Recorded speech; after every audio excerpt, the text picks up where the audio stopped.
leave the room after finishing my final exam and breathe a sigh of relief. As I'd hoped, the exams weren't so bad, and I managed to breeze through just about everything but the English final. Even that was acceptable. I wonder how Emmy did. Even more so, how she's doing. She looked terrible at lunch today. I mean, she was pretty happy to be out with her wheelchair, but she seemed so exhausted. Something's been wearing her down, and I'm starting to really doubt that it was just the exams. Should I confront her about this, though? My musing is interrupted by a tap on the shoulder. Hey, so. Got a minute? Oh, shit. Oh, this sucks. Oh, this sucks. We have to care about Emmy. Right? I have other things to worry about. But this is like, do I care about Emmy more than I care about myself? And like, for the good Emmy ending, I want to say yes, but like in real life, what would I do? What would I do in real life? I'm not going to pick it. Obviously, I'm picking. I have other things to worry about, but let's just talk about this for a sec. What would I do in real life? I mean, I would even say I do have a minute in real life, because it's like, I'm not thinking something else is more important, although Emmy is more important, but it's like a few minutes is only a few minutes, right? But I have other things to worry about. I have something I need to do. Oh yeah? Oh, well, I wanted to get some feedback on the science club from you, but we can do that later, I guess. Enjoy a break here. Just perfect. Thanks, I will. I'd really love to chat with Muto, but I've got other things on my mind, specifically what to do about Emmy. Can I really just confront her? The question keeps spinning in my head, even after I made my way all the way back to my room. What if she gets angry about it? Besides, what if it's nothing? If I go in and refuse to leave until she tells me what's wrong or something, won't that come off as clingy? I don't want to start a fight or anything like that. Maybe I should just drop the matter and see how she is tomorrow before I do anything. Would it be bad just to let go? It's not like we don't enjoy each other's company, but as odd as it sounds, I really want to help her. Why is that odd? You just want to help her. I don't even know what with, or if there's anything she needs help for. I want to. Suddenly a knock on my door rouses me. I open to see Kenji. Oh, it's you. It's me. That's it? If you had any idea what I've been through, what I'd done, you'd be happier to see me, dude. I mean, that was some epic you may never see me again shit. And here you're just acting like I went down to the store for some milk. You're a cold man, so I really respect that. Thanks, I guess. Smart to play it safe, you know? Don't show any emotion. Keep your cards close to your chest. This is time to show your cards. Oh, you have bad cards. You should fold. Collect your winnings. Do you understand? Yeah, it makes perfect sense. I take it the mission went well? Whoa, awfully nosy of you, isn't it? You can't just go saying things like that. Things are at a delicate stage. One wrong move and bam, the invasion succeeds. Thought you were going to blow the conspiracy wide open. It's bigger than I thought. Need to update my charts. Probably change some puppets or something. You wanna help? I got some whiskey from somewhere. You can fill me in on everything in your investigation has turned up. I better not. I'm supposed to be meeting her today. Gonna do that. Can't raise suspicion. Kenji nods in approval. Still keeping it close to the chest, huh? Okay, man. I respect that. Good luck. Yeah, thanks. I'm just going to pretend, for my sake and my own sanity, that he's wishing me luck to talk to Emmy. And if I squint, the whole card analogy he was talking about works here. Time to lay it all on the table. Or see if I can get Emmy to do so, rather. With a sense of something approaching purpose, I head to Emmy's room. I hop up the stairs leading to her room and knock on her door. Who's there? That's odd. Her voice sounds a little choked. It's me. Thought I'd stop by. Is out? Come on in. I reach down to open the door only to find that it's locked. More and more curious. Your door's locked. Oh, yeah, sorry. Give me a minute. In a few minutes, Emmy opens the door, grinning. Sorry, I had to put my legs on. I was napping. Despite her grin, there's something definitely off. This music hurts. Emmy's eyes are slightly red, and it looks like she's been crying. Hey, no problem. You okay? Huh? Yeah, I'm fine.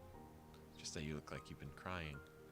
Oh yeah, Sal, you're off to a great start on this one. What? No, I'm fine. Just happy to see you. She punctuates this with a long kiss that continues as the door slams shut behind us. I know what she wants to do now, and I'm also painfully aware of how bad I want to do it too, but I break the kiss with a wrench of self-control that nearly kills me. Wait. Emmy's eyes crinkle in confusion. Wait for what? We need to talk. Isn't that supposed to be my line? and never a good thing to say? She's got a point. It's usually the lead-in to a breakup, or the prelude to a fight. Maybe it could be a good thing this time. That's the hope, anyway. Her drawers are messy as fuck. I was just looking at that. Holy. Uh-huh. Can we at least get onto the bed? It's my first day back on these things, and I'm still readjusting. Plus, the nurse said I should try them on less often, since running puts such a strain on them. Can't argue with that. It's a trap, and we both know it, and we don't care. Then again, it's awfully hard to get angry while I'm in bed with the object of your affection, so maybe there's motivation too. I set Emmy's legs by the bedside and sit down next to her, throwing an arm around her shoulders. In silence, we enjoy being able to be in this position again for a few minutes. Then again, of course, I need to ruin it by opening my mouth. Look, I know that you've been having a kind of rough time of it lately, and I want to help you. I thought it was just exams getting to you, but now I've come to your room and you've been crying, and that kills me. I can't do anything if you won't talk to me about it. I told you I'm fine. No, you aren't. It's obvious something's eating you. You can tell me, you know? There's the slightest increase in tension in Emmy's voice. Why is my saying I'm fine not good enough? You're concerned, I get that, that's cool. But I'm fine. There's nothing you need to worry about. Not sleeping and spacing out more than Rin doesn't strike me as being fine. I want to help. Yeah, I don't like seeing you like this. I want you to be happy, you know?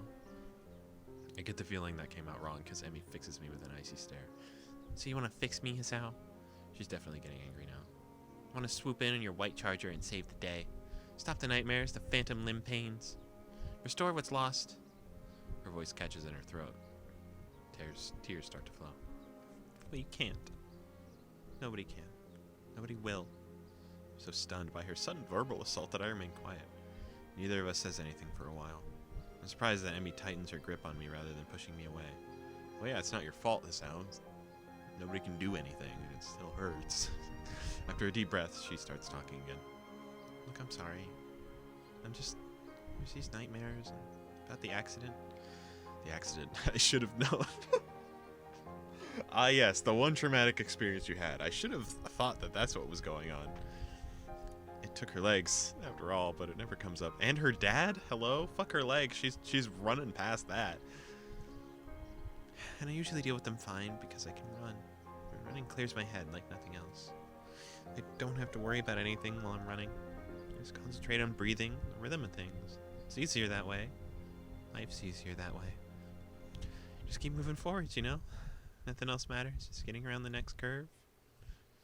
And then it's the next curve, and the next, and the next. Until I can't go anymore, and think anymore, or do anything but slow down and walk until I catch my breath again.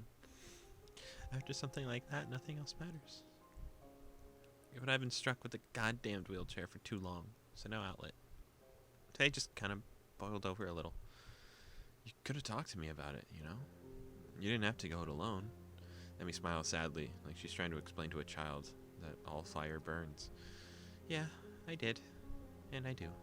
But why? Why do you have to keep going through this alone? Why can't you just trust me enough to let me help you? Let's smile again. Emmy leans in and kisses my cheek, almost a motherly gesture. She leaves her mouth close to my ear and she confesses this one thing to me. Because, Hisao, I already had everything I knew ripped away from me once. I don't know what I'd do if it happened again. She pauses as if uncertain to whether or not she should continue. I can feel a violent churning in my gut. She continues. So I can't rely on you, or the nurse, or anyone else. Just me. That's how it's gotta be. Having delivered this short speech, she looks down and covers her mouth with the back of her hand. The conversation is clearly over, and I search for something to say, but I can't think of anything. Maybe I should go, for now. No. You sit there, and you console her. Even if it's just sitting and hugging silently for 30 minutes. That's what you gotta do, bro. Until she says she doesn't want you there. Because she clearly just wants you there. I got stuff. Amy doesn't even look up. She sounds tired or relieved. I can't tell which. Okay, so go take care of that stuff. I'll see you tomorrow. This feels like the bad ending. What the fuck is going on, dude? I get off the bed and head for the door, pausing at the doorway. Hey, Emmy. Yeah? 1,000 things I want to say. I'm too mixed up to say any of them, though. After her admitting that she'll never let me close, I feel my world's just been ripped out from me. Don't make this about you, Hisao. What happened in that accident? She lost her dad and her legs. I know she's lost her legs, but that never seemed to bother her. She lost her dad. What happened there? She lost her dad! Bro! We know! What scares a girl so badly she couldn't accept help even from someone she loved? She lost her dad. I don't know she lost her dad, but I want to know she lost her dad. I want to know so badly that being in denial, the answer is different like a knife in my guts. She lost her father. Sal, you were saying? I'm still standing in the doorway. Nothing. Never mind. I'm closing the door and walking down the hallway, down the stairs, out the door, into the dark. Somehow I wander back to my own room, my brain doing a mile a minute, going nowhere. I can't figure out how to deal with this. Be there for her. I thought moving forward was a good thing. It is. Move forward. Dwelling on less of on a past that I can't change. Living in a present, looking at the future. After this, the thing with Emmy, I'm not sure anymore what's not to be sure about. She was saying the truth. It's simpler to look to the next curve, ignoring the path gone by. No worry about after the opponent left behind, no care about the spectators on the sidelines, and unfortunately no time to watch for the lagging teammates.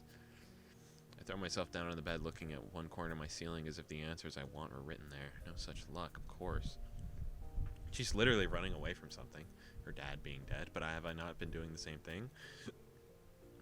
What's wrong with doing the same thing? You two can relate in that way.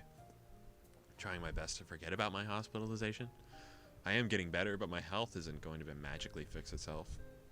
Because you've been running to work towards. It's not magic, dude. It's time. Emmy has 2 legs instead of a heart to deal with. What? Emmy has 2 legs instead of a heart to deal with. But those aren't going to magically fix themselves either. She doesn't care about her legs, sir.